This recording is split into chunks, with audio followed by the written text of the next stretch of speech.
Kapımı ne yaman döydü ayrılık. Gelmişem son vida söyleyeyim sana.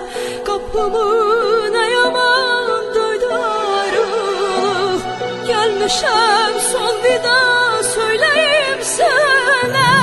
Elini elimden üzdü ayrılık. Gelmişem bağışla söyleyeyim sana.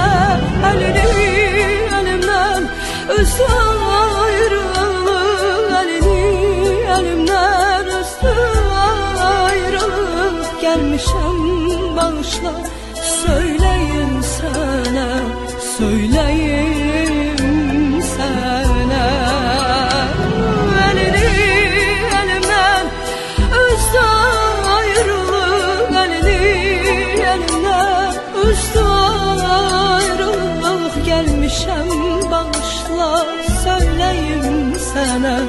Söyleyeyim sana.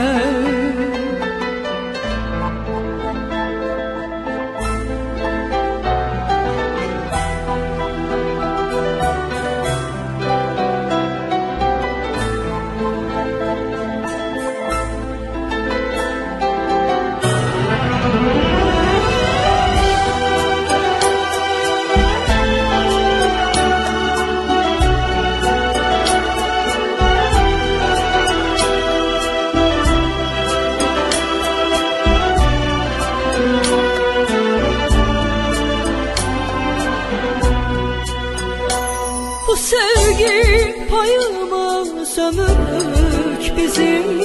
Ayrılık yazılan talihimizdir.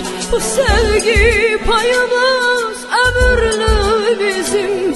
Ayrılık yazılan talihimizdir. Vüsalla bitmeyen muhabbetimiz hayatta en şirin hatiremizdir.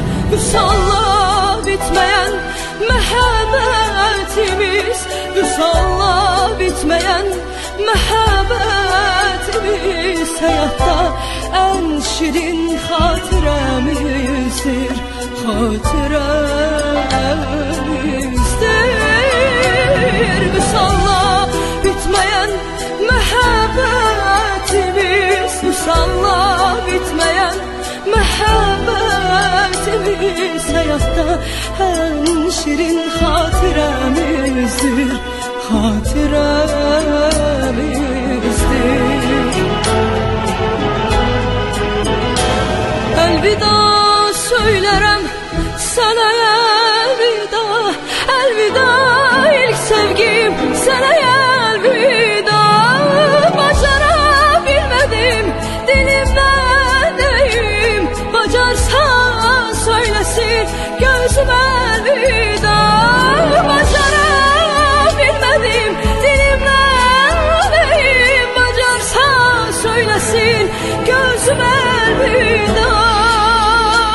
Elvida, elvida, elvida. Başarabilmedim dilimden deyim. Başarabilmedim dilimden deyim. Bacarsa söylesin gözüm elvida. Gözüm elvida. Başarabilmedim dilimden deyim. Başarabilmedim dilimden deyim. Bacarsa söylesin gözüm elvida. Gözüm elvida. Gözüm